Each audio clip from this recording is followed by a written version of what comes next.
Pense comigo, como tudo começou. Não só o planeta Terra, mas o tempo, o espaço, a realidade como conhecemos. Imagine estar na beira do abismo do não ser e, de repente, ouvir uma voz que ecoa na eternidade. Haja luz. Amados irmãos, a paz do Senhor Jesus Cristo. Que alegria ter você aqui. Que o Senhor te abençoe poderosamente hoje e que essa palavra libere entendimento, força e visão sobre sua vida e sua família. Em nome de Jesus. Hoje vamos mergulhar na origem de tudo, no princípio absoluto. E ao final desse vídeo você vai entender que a sua existência não é obra do acaso, mas parte de um plano glorioso. Vamos juntos descobrir as camadas profundas da criação e como isso impacta diretamente quem você é, de onde você veio e para onde você vai. Prepare seu coração, porque a última revelação desse estudo é a mais poderosa de todas. No livro de Gênesis, capítulo 1, do verso 1 ao verso 2, assim está escrito: No princípio, Deus criou os céus e a terra. A terra era sem forma e vazia. Havia trevas sobre a face do abismo, e o Espírito de Deus se movia sobre as águas. Pense comigo, o que havia antes de tudo? Nada. Absolutamente nada. Sem forma, sem cor, sem direção. Um vazio total. Mas o Espírito de Deus... o Espírito já se movia. Ele pairava sobre o caos como quem está prestes a iniciar uma grande obra. Nesse trecho, não temos só uma introdução, temos um choque de realidade espiritual.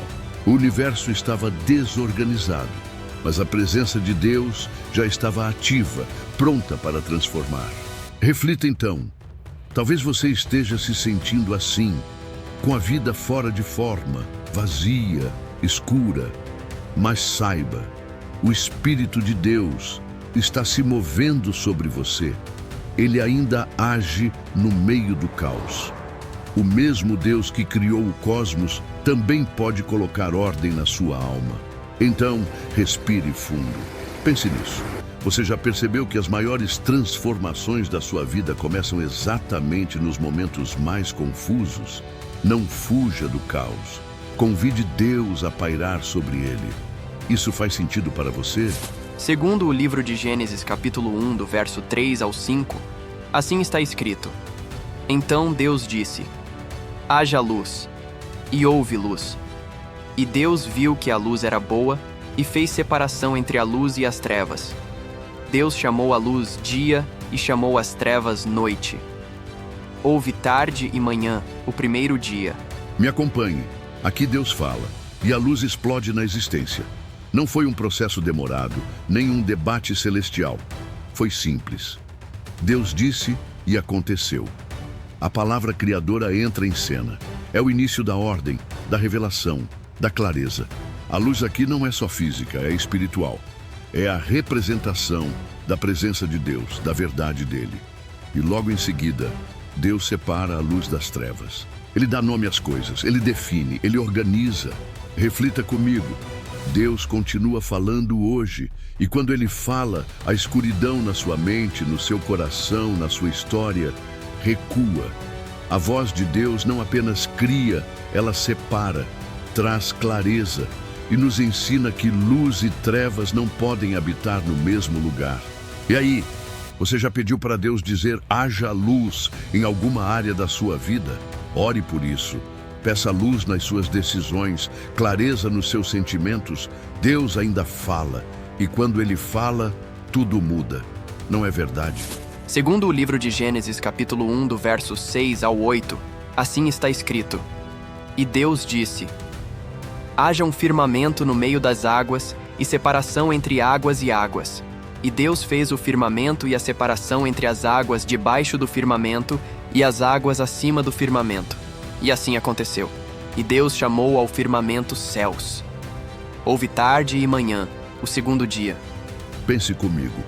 Aqui, Deus cria o firmamento, a atmosfera que separa as águas acima, o céu, das águas abaixo, os oceanos e mares. Esse ato de separar é essencial para a formação de um mundo habitável. O firmamento é o limite, é o que organiza o caos que existia. Reflita, Deus nos ensina que para a vida prosperar é preciso haver ordem. Ele separa as coisas para dar-lhes um propósito.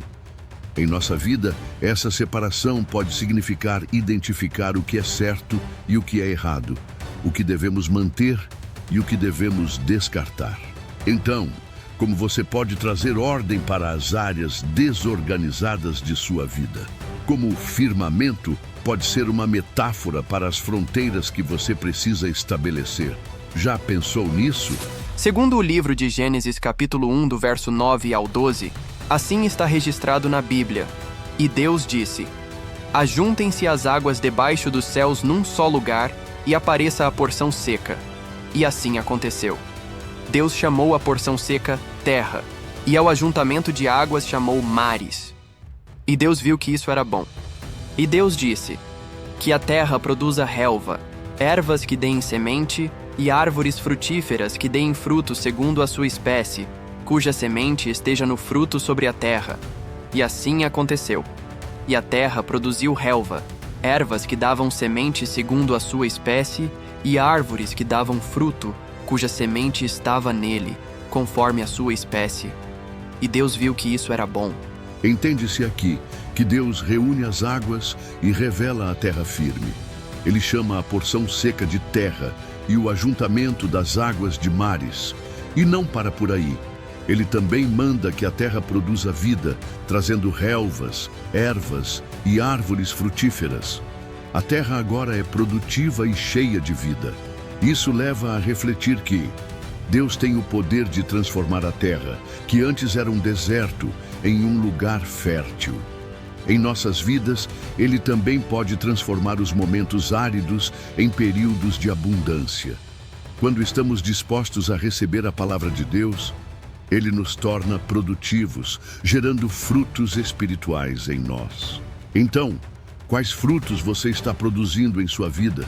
Deus tem colocado sementes em seu coração? Está fazendo sentido para você?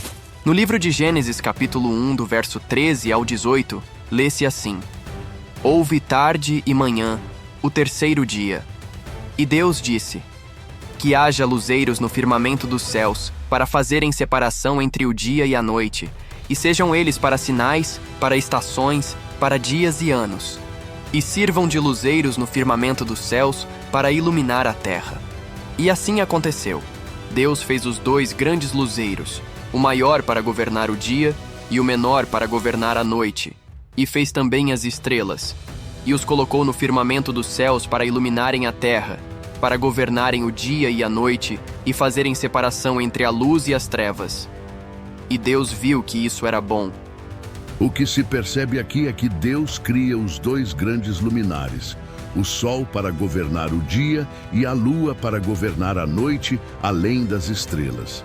Eles servem como sinais para marcar os dias, as estações e os anos. Aqui, Deus também estabelece a ordem dos tempos e das estações, essencial para a vida na Terra, que faz refletir que a luz e a escuridão têm seus papéis específicos. O sol traz a clareza do dia, a lua traz o descanso da noite. Em nossas vidas também há tempos de ação e tempos de descanso. Como podemos aprender a viver em equilíbrio, respeitando os tempos de Deus? Diante disso, em que áreas da sua vida você precisa respeitar os tempos de Deus? Quando é o momento de agir e quando é o momento de descansar? Está fazendo sentido para você? No livro de Gênesis, capítulo 1, do verso 19 ao 22, assim está registrado na Bíblia: houve tarde e manhã, o quarto dia.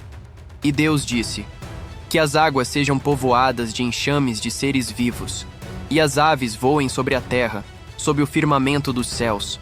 Assim Deus criou as grandes criaturas marinhas e todos os seres vivos que se movem, os quais povoam as águas segundo as suas espécies, e todas as aves segundo as suas espécies. E Deus viu que isso era bom. E Deus os abençoou, dizendo: sejam fecundos, multipliquem-se e encham as águas dos mares, e na terra se multipliquem as aves. Agora Deus começa a preencher o mundo. As águas se tornam vivas com peixes e criaturas marinhas. O céu ganha movimento com aves em voo. A criação ganha ritmo, sons, cor e vida. E olha só, é aqui que aparece a primeira bênção de Deus na Bíblia. Frutificai e multiplicai-vos. Ele não só cria, ele capacita o que criou a se multiplicar. Isso leva-o a refletir que Deus não lhe fez para viver estagnado. Ele abençoou-o com capacidade de crescer, de avançar, de multiplicar seus dons, sua influência, sua fé. A bênção de Deus sempre vem acompanhada de propósito. Diante disso, você está frutificando no lugar onde Deus te plantou? Ou está nadando em círculos, como um peixe preso no aquário da rotina? Deus quer que você encha a terra com sua glória por meio da sua vida. Concorda? Está fazendo sentido para você? No livro de Gênesis, capítulo 1, do verso 23 ao 25, lê-se assim: Houve tarde e manhã, o quinto dia, e Deus disse: Que a terra produza seres vivos, conforme a sua espécie, animais domésticos, animais que rastejam e animais selvagens, segundo a sua espécie. E assim aconteceu. E Deus fez os animais selvagens, segundo a sua espécie, e os animais domésticos, conforme a sua espécie, e todos os animais que rastejam sobre a terra, segundo a sua espécie. E Deus viu que isso era bom. Neste texto vê-se que antes de criar o ser humano, Deus cria os animais terrestres. Bois, leões, formigas, camaleões, tudo com riqueza de detalhes, variedade e beleza, mas ainda não tinha esses nomes. Cada um com sua função, cada um com sua natureza, cada um com seu lugar no plano da criação. Não há desperdício na criação de Deus. Até o menor dos animais tem seu papel no ecossistema. O que se leva a refletir que Deus é um Deus de propósito. Nada é aleatório, nem mesmo você. Se até o inseto tem valor no plano divino, imagina você feito à imagem dele. Há propósito em quem você é, em como você é e onde você está. Diante dessa reflexão, te pergunto: você tem vivido como alguém que carrega um propósito eterno? Ou está só existindo como quem foi largado no mundo por acaso? Você foi criado com intenção divina. Faz sentido para você? Segundo o livro de Gênesis, capítulo 1, do verso 26 ao 30, registra-se assim na Bíblia: E Deus disse: Façamos o ser humano à nossa imagem, conforme a nossa semelhança. Tenha ele domínio sobre os peixes do mar, sobre as aves dos céus, sobre os animais domésticos, sobre toda a terra e sobre todos os animais que rastejam pela terra.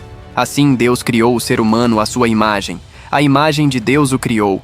Homem e mulher os criou. E Deus os abençoou e lhes disse: Sejam fecundos, multipliquem-se, encham a terra e sujeitem-na. Tenham domínio sobre os peixes do mar, sobre as aves dos céus e sobre todo animal que rasteja pela terra. E Deus disse ainda: Eis que lhes tenho dado todas as ervas que dão semente, e se acham na superfície de toda a terra, e todas as árvores em que há fruto que dê semente. Isso servirá de alimento para vocês. E para todos os animais da terra, todas as aves dos céus e todos os animais que rastejam sobre a terra, em que há fôlego de vida, toda a erva verde lhes servirá de alimento. E assim aconteceu. Chegamos ao ápice da criação. Aqui não é mais haja, agora é façamos. Deus chama o conselho divino.